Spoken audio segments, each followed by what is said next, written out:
So let's just kind of jump in. So one of the Yeah. biggest issues that we end up running into with folks is their like fear of switching. Yeah. So, I mean, the things that we've heard feedback on is it's stressful or confusing or troubling or not worth it because they have had such bad experiences with previous vendors, right? Where it's like they start the process and, the communication of exactly what to expect and what's going to be happening. Right. Or the next steps, et cetera, aren't really laid out for them. So it's just been such a big, cluster. And so that just leaves such a sour taste in your mouth to to want to move to a different vendor. So, we here at Compliance Line, I mean, that's one thing that, when I came in a couple of years ago, almost 2.5 years ago now. Oh my gosh. Time flies, Jenny. I know, right? Time flies when you're having fun. Yeah. That's one thing that we strive to improve. Because there's always room for improvement. Even now today, we have a process that we have set up. We're one of the quickest turnarounds to get a client set up. Yep. Because our process for setting up in the system is so easy. Some of the challenges come into play sometimes with the telecommunication piece, especially if you're switching over, but we're going to be there to hold the hand, hold your hand all the way through. Right. Know kind of like what steps you have to take. We're going to kind of give you some guidance to push your current vendor that you're moving from. Cause sometimes we see that sometimes there's a little feet dragging. There is a little feet dragging for some reason. I don't know why. Yeah. So, we kind of guide you and kind of say, hey, you really need to kind of like push them to get this signed. Because once we have that, then we can really kind of get the process flowing. That's super huge. And, we have our setups, we have our checklists, we send out like a welcome email. I think we're very clear and concise about kind of like the steps that are needed. So it's like, we're going to tell you kind of what's on you, because there are some elements that you're going to have to do to kind of help us. Right. So I think we're clear on kind of like what you need to do and then what we're going to do and what our steps are for that. But we're always going to try to, we welcome feedback, of course. So after, our kind of setup process, we will go through and we'll do a follow-up in 30 days. We actually do a follow-up in a couple of weeks to say, hey, are you guys, learning the system? Do you have any questions? But further down the line, we're also going to get with you to say, hey, how was the setup process? What feedback do you have for us? And I think what makes us unique is we actually take that feedback and we implement it. Yeah, we do. I mean, it kind of stems from a couple of different things, I think. One is that, the top of our org structure is the client. So that means the fruit of our tree is a great client experience.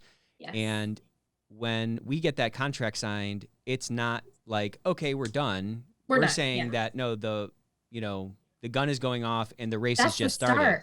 That's the start. Because we don't rely on sort of handcuffing people contractually to our organization. No. We earn that every single day. So it's super important for us to get that right on the front end.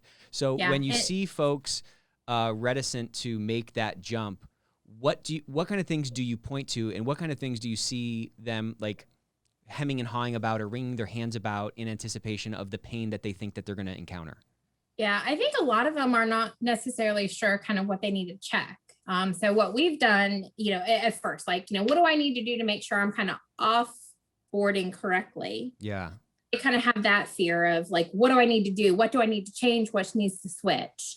And then like, how is it going to look during the process? And then, getting it up and going, I think is kind of like what they're a little bit more apprehensive about. So what we have done is we've actually created the Switching Vendors Made Easy guide. Yeah. And it's a guide from like start to finish. So it's starting with a new vendor. Doesn't have to be scary. So it's like, we give you the check of your current contract.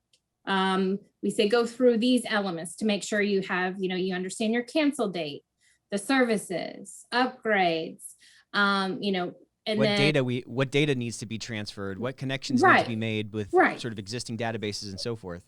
Right. And I think that they're also scared that they're going to miss elements, or because we're dealing with some important stuff here. We're dealing with management, right? We're dealing with potential employee safety, so any gap in between a switchover it's scary to think you'd be missing something. And I think that that's an element too.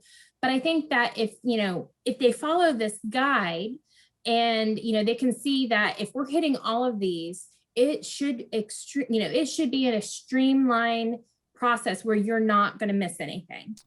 Yeah. I think the transition should be less. And I think this is what a lot of people are worried about, that it's going to be, we're losing the patient on the operating table and we have to, kind of shock them back to life.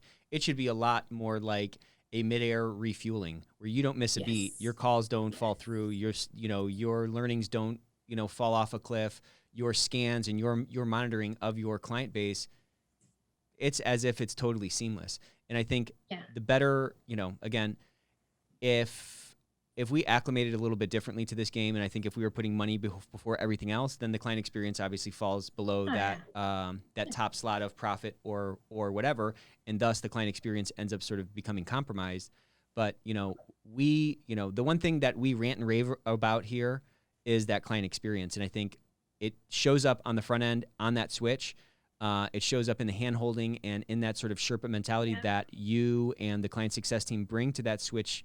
And also, frankly, the materials that we put out to help guide people through that transition, because many times they haven't done it before, or we're replacing a vendor that's been sort of status quo for many, many years, and they've sort of been used to that thing. There's just all this anxiety that can come along with it. There is, absolutely. And I've had many conversations with clients during transitions and setups, some larger ones. And it's like, we will, project manage them through, and we'll list out kind of like the steps, and they're like, oh, I didn't even think about that. And it's like, well, it's not our first rodeo. And that's why we're here. We're here because we have the expertise to understand kind of like what that transition is.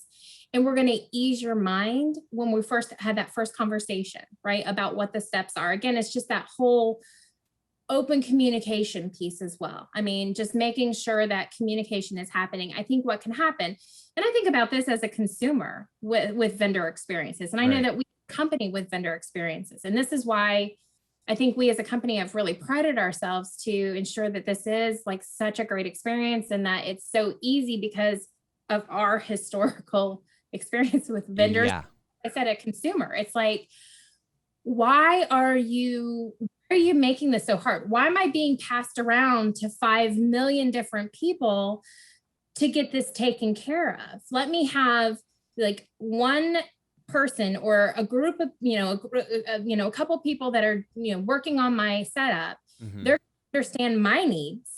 They're going to understand like exactly what I need. Cause there's a lot of, kind of during the setup piece, there's a lot of the customization or the configuration that goes into play. And so it's really important for us to truly understand, those clients' needs so that we can get it right for ourselves.